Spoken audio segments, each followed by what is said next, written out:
Olá, tudo bem com vocês? Que bom ter vocês aqui novamente. É nosso segundo módulo, nossa segunda aula. E nesse momento a gente vai andar mais um pouquinho na nossa reflexão, no nosso trabalho interno, nas nossas atividades que foram programadas com muito carinho. Nós vamos, nessa aula, ao longo dessa aula, nós vamos conversar um pouquinho sobre o nosso cotidiano, sobre aquelas coisas que nós fazemos todos os dias e que nos impactam de alguma forma. Nem tudo o que a gente faz simplesmente porque não tem alternativa. A maior parte das coisas que fazem parte do nosso cotidiano, da nossa rotina, foram escolhas que nós fizemos, que nos levaram até aqui.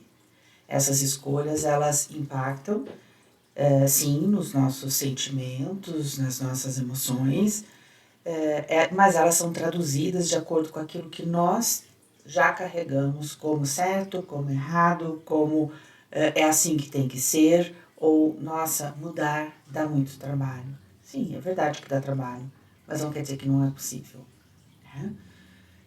Vamos começar conversando um pouquinho sobre o que dentro do nosso dia a dia nos impacta. Vamos começar falando sobre as nossas questões de trabalho. Você já pensou o quanto que o trabalho impacta no seu dia a dia? É possível, inclusive, que você diga assim, não, mas eu não trabalho, eu trabalho por conta, eu trabalho em casa. Mesmo assim, existe uma pressão. O que você produz? O que você faz? Então você tem prazo para isso. Seus prazos, eles geralmente são apertados. Tem uma expectativa de reconhecimento. Nem sempre esse reconhecimento vem. Tem uma necessidade de aprovação, que nem sempre corresponde. E se você fica parado, a sensação que você tem é que uma coisa vai acontecer e você vai ficar para trás. Se você se acelera, nem sempre você consegue, no seu espaço de trabalho, espaço para crescimento, não é mesmo? Não é impressão minha, não, tá? Isso é uma coisa que eu tenho percebido com cada vez mais pessoas. Nós tínhamos um pouquinho mais de tolerância com as pessoas, um pouquinho mais de paciência e um pouquinho mais até de vontade de conviver. E a impressão que se tem é que cada vez mais difícil está ficar junto com outras pessoas, tolerar algumas experiências de outras pessoas, fazer as coisas dentro dos espaços que outras pessoas também estão escolhendo. Os encontros sociais, ou seja, os encontros com pessoas, tanto trazem coisas muito boas, produtivas, mas às vezes também emoções não tão gostosas, não tão aceitáveis, não tão legais assim. A forma como nós interagimos com as outras pessoas tem um tantão ali do que a gente aprendeu que é bom, do que não é bom, do que é legal, do que não é, e das experiências que a gente teve que foram positivas e outras nem tanto. Então, as interações sociais às vezes podem ser extremamente estressantes. E aí a gente fala das mudanças da rotina. Se você for pensar, a rotina pode parecer uma coisa ruim. Muitas vezes a gente considera a rotina algo que nos engessa. Experimenta viver sem nenhuma rotina. Né? Então, por mais que a gente diga que a rotina engessa, que a rotina é ruim, que a rotina é cansativa, a não presença dessa rotina, ou seja, a ausência dessa rotina faz com que a gente também se sinta um pouco mais perdido e gaste muito mais energia tentando organizar a vida. Mas alguma rotina é necessária. Você tem seu horário para acordar, o seu horário para dormir, você tem algum tipo de rotina alimentar, você tem seu ritual do sono. E quando você quebra isso, tem uma mudança muito drástica nisso, isso também te estressa. Só que a gente faz isso com muita frequência. Vou dar um exemplo. Algumas pessoas sofrem muito quando a gente tem a incidência do horário de verão. E é 1 hora só. É 1 hora só de mudança. Mas essa 1 hora muda toda a sua rotina.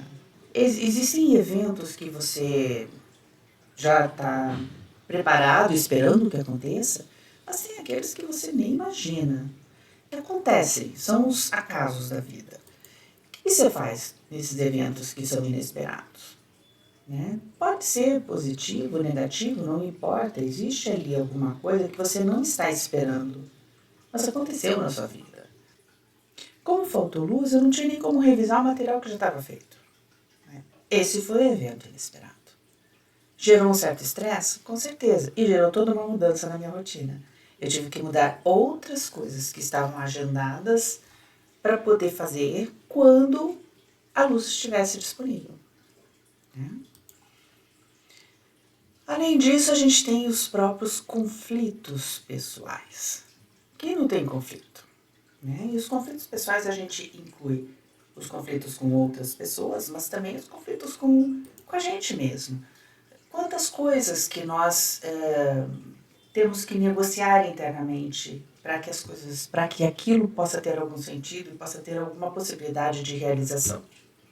Então, quando a gente fala de conflito pessoal, geralmente a gente atribui a outra pessoa alguma negativa, alguma coisa que esteja ali se interpondo ao algo que eu queira fazer. Mas o conflito pode ser dentro de você.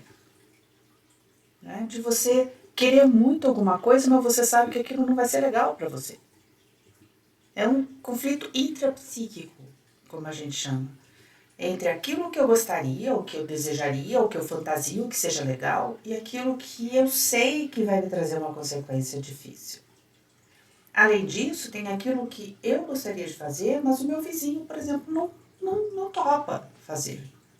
Ou o meu vizinho faz um barulho maior, liga uma música alta e, para mim, isso é uma coisa que me impacta diretamente no meu trabalho, eu estou lendo um livro, eu quero descansar. Então, esses conflitos, eles geram, muitas vezes, uma discussão com como eu vou reagir a isso.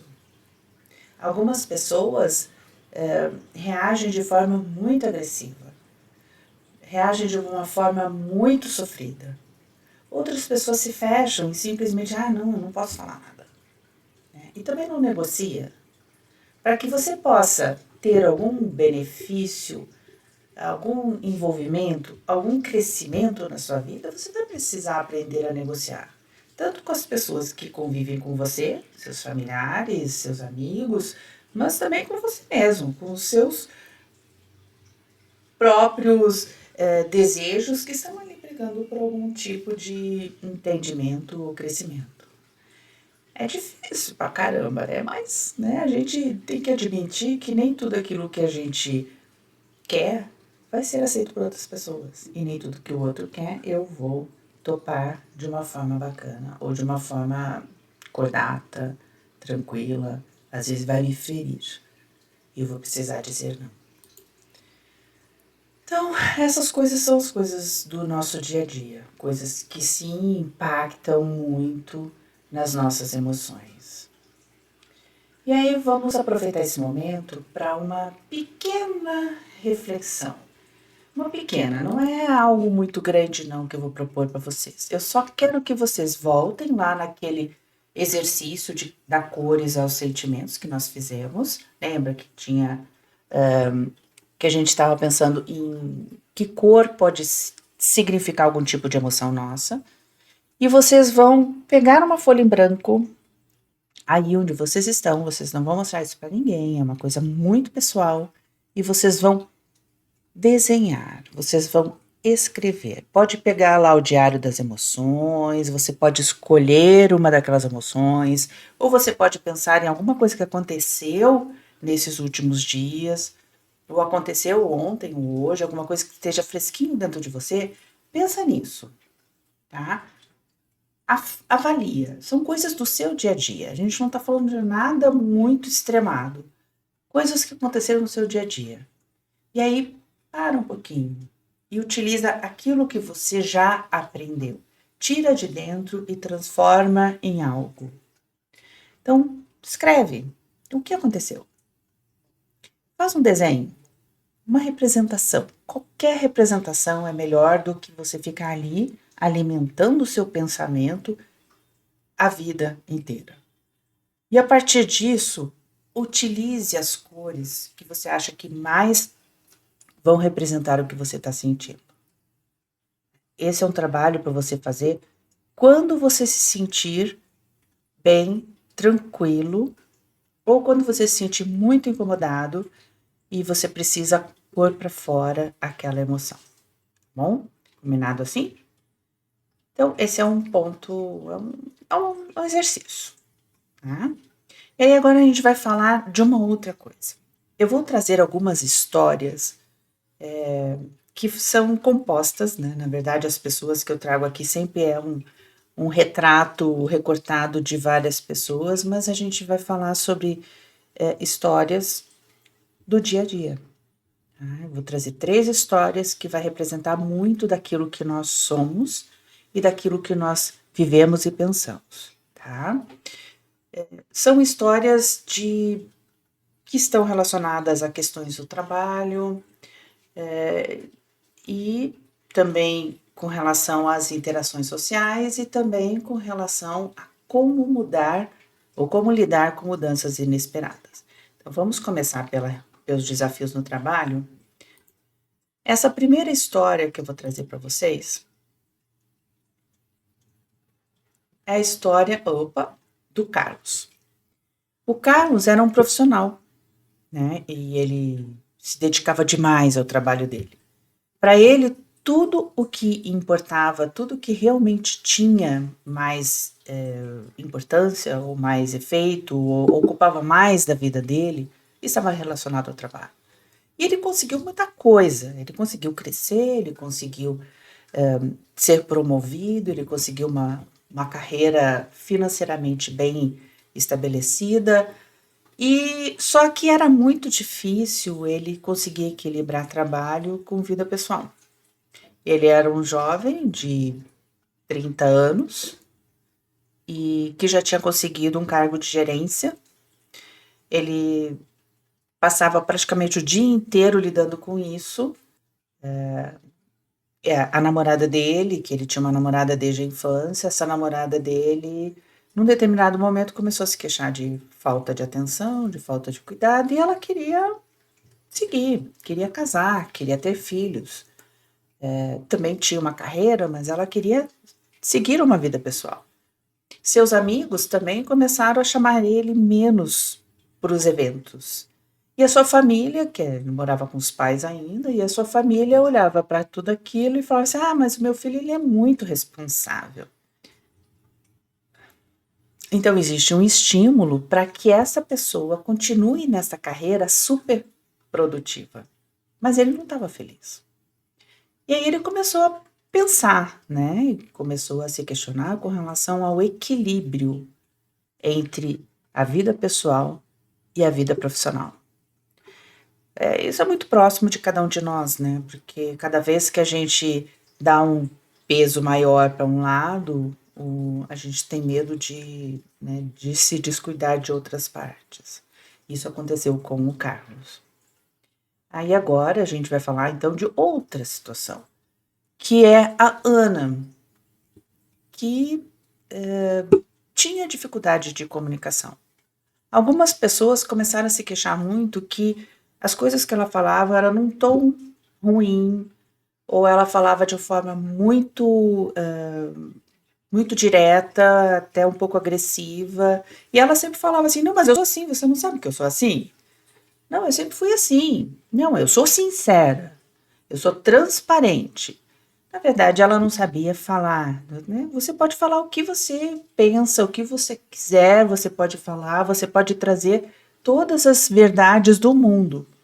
Mas tem que lembrar que do outro lado tem alguém que vai ter que receber essa mensagem e vai ter que aceitar isso como algo bom.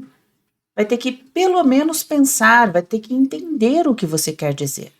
Entre o que você diz e o que o outro ouve, tem um universo de ruídos ali dentro.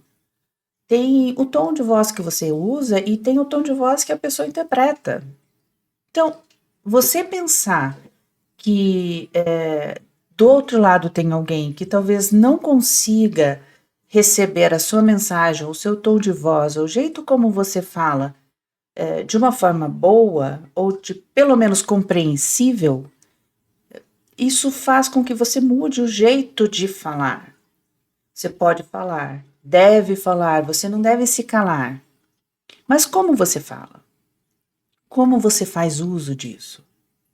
Ler o outro é a melhor maneira de você conseguir falar com este outro. Então, ler o outro significa ler o seu desejo que o outro te entenda. Isso é empatia na comunicação. E empatia nada mais é do que você entender que a outra pessoa talvez esteja te ouvindo de forma diferente daquilo que você quer dizer. Você é responsável por tudo aquilo que você diz, mas você também é, em parte, responsável por aquilo que você se faz entender. E aí não adianta você se queixar, ou você choramingar, ou você achar ruim, se o outro não te responder da forma que você gostaria. Aquela história, né? Fala o que quer, ouve o que não quer. E aí você fica magoado porque o outro não te entendeu. E o outro está magoado porque você não está se fazendo entender. E aí, pronto, é uma bola de neve. A Ana se deu conta disso. E aí ela começou a trabalhar a parte da comunicação. Ela tanto trabalhou isso, buscando ferramentas e cursos de comunicação, lendo muita coisa, conversando com as pessoas com quem ela tinha mais intimidade, para que elas dessem algum feedback com relação ao jeito que ela estava se posicionando. E ela fez terapia também. Para se ouvir, não era nem para ouvir outra pessoa, era para conseguir se ouvir. Quando ela começou a perceber que ela mesma não dava conta de se escutar, as coisas começaram a mudar. E a terceira pessoa que eu queria trazer para vocês é o Ricardo, né? Ricardo, ele teve algumas situações muito delicadas, né? Então, teve uma grande reviravolta na carreira dele. Ele era um grande executivo e ele perdeu o emprego, né? Num determinado momento, ele se estressou demais, ele cansou demais, começou a diminuir a capacidade de entrega dele, ou seja, começou a não bater mais as metas que ele tinha, e ele perdeu o emprego, ele foi demitido. Isso foi um grande susto para o Ricardo.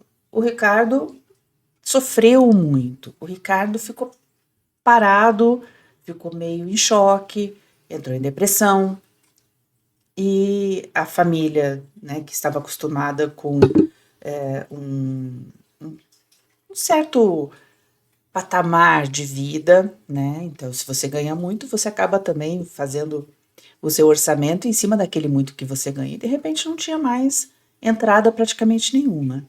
E o que ele começou a fazer isso? O que ele fez com isso? Ele parou, ele junto com a esposa dele, e disseram, e agora, o que a gente faz? E a esposa deu um ultimato nele, disse, olha, se você voltar para a mesma rotina, você não vai perder seu emprego. Você vai perder a família também, porque a gente não vai aguentar o ritmo que você tinha. A gente também quer você, a gente também quer ter uma vida que seja saudável. E aí ele passou a buscar coisas que ele gostava de fazer, ele sempre deixava de lado. E uma delas era justamente a gastronomia, né? Então aqui está uma foto representando o Ricardo e se reinventando em termos de trajetória profissional. E foi interessante porque o Ricardo, ele saiu de uma carreira de um executivo de muito prestígio, começou a fazer alguns pratos dentro de casa, foi se especializando, fez um curso de gastronomia, abriu um restaurante bacana. Primeiro era pequenininho, depois ele foi crescendo. E hoje ele está muito bem, trabalhando com algo completamente diferente daquilo que ele fazia antes. E o mais interessante é que esse projeto, que era um projeto de resgate dele, acabou se tornando um projeto da família inteira, porque a família toda está dentro do restaurante com ele. E aí? como que a gente pode pensar nisso? O que isso impacta na nossa vida? Como a gente pode pensar em trabalhar isso de forma diferente? Quantas dessas situações, dessas três, quanto disso nós já não vivemos, não é? Então vamos pensar aqui, né? A gente chama isso de, vamos trabalhar um mapa, né? Um mapa emocional, ou um mapa mental, muitas vezes se fala, né? Vamos tentar enxergar isso visualmente. Ao longo da nossa vida ou ao longo de uma semana, o que efetivamente está acontecendo? Como eu estou lidando com isso? Como eu estou trabalhando com os meus desafios? Como eu estou saindo de algo muito ruim para conseguir fazer algo que seja bom e que seja bom não só para mim, mas bom para os outros também? Então, eu vou propor para vocês mais um exercício. Também vocês vão encontrar isso lá na nossa apostila. Mas você pode fazer isso num caderno, onde você quiser, tá? Então, eu vou tirar de novo a minha imagem aqui para explicar direitinho o exercício para vocês, tá? O que vocês vão fazer? Deixa eu abrir aqui. Então, vamos pensar na Maria. Vou dando o nome de Maria, mas pode ser Joana, Joaquina, qualquer nome, tá? E aí ela faz o mapa emocional dela pensando no almoço de segunda-feira. E aí ela escreve: esperando o marido chegar para almoçar, ele chegou atrasado, reclamou da comida fria ou requentada. E aí ela consegue identificar dois sentimentos. O primeiro sentimento, que foi o mais gritante para ela, foi raiva. Ela estava com raiva porque ele não avisou que ia atrasar e ainda por cima ele reclamou. E aí ela ainda escreve: ele sempre reclama por tudo. E aí, desse sentimento, ou seja, da raiva, o que isso poderia trazer para ela? Primeiro, vontade de mandar almoçar na rua, vontade de perguntar sobre o atraso, e até perdi a vontade de comer. Né? No segundo, ela já coloca: olha, eu fiz uma revolução na minha cabeça. Eu quebrei os pratos, joguei a comida fora, mas tudo isso foi no meu pensamento. Porque, na verdade, eu estava com raiva, mas eu não poderia expressar a minha raiva. O outro sentimento forte que ela identificou foi um grande sentimento de culpa. E aí esse sentimento de culpa, ele é acompanhado do seguinte pensamento: eu acho que ele deve ter razão. Eu não sei organizar a casa direito. Pesado, né? E aí, se a culpa é minha, engole o choro, esquenta a comida, senta para comer. E ainda reza para ele não ir embora, porque é ruim com ele e é pior sem ele. Mas será que é exatamente isso? Será que ela, nesse momento, quando ela conclui que a culpa é dela, que ela tem que suportar, que ela não pode fazer nada com isso, que é ela que é ruim, mas que é ruim com ele, mas é pior sem ele? Será que só tem essa alternativa para a vida dela? Perguntinha meio difícil de responder, não? Enfim. E aí, embora, né, essa aula seja gravada, eu vou propor para vocês que vocês façam algo semelhante a isso que eu acabei de mostrar para vocês, tá? Então, tira um tempinho para escrever ou fica quietinho no seu canto num determinado momento aí com as situações do dia a dia, histórias que, que quando você pensa, né, estão ali o tempo todo na sua vida. As suas reflexões pessoais, elas têm mais valor do que qualquer coisa que você vá ler em qualquer post de Facebook, Instagram, qualquer coisa assim. Então, as suas reflexões são a base das suas escolhas e das mudanças que você possa vir fazer ao longo da sua vida. Bom? E o que a gente faz com tudo isso? Concluindo, À medida em que a gente encerra, né, essa aula, então, eu só queria deixar para vocês uma coisa bacana. Eu vou abrir aqui para vocês me verem mais um pouquinho, tá? Cada situação que você vive remete a alguma situação que você já viveu, né? Então, nunca é um choro isolado por uma coisa única. Hoje você está refletindo tudo aquilo que você construiu ao longo da sua vida, desde pequenininho. Por isso, muitas vezes a gente tem a sensação de que não dá para mudar, porque sempre foi assim. Mas entender o nosso dia a dia hoje nos ajuda a entender o que nos trouxe até aqui. Tá? Eu volto a dizer aquilo que eu falei lá no primeiro momento. Isso não é uma terapia, mas é terapêutico. Pensar que a vida da gente não precisa continuar do mesmo jeito. Tá? Então, se você hoje vive a sua experiência de vida atual como se você não tivesse alternativa de vida, provavelmente as suas escolhas estão mantendo o que você vive hoje. Tá? Então, terminamos essa aula de hoje. Estou feliz de ter vocês aqui e nos vemos na próxima aula.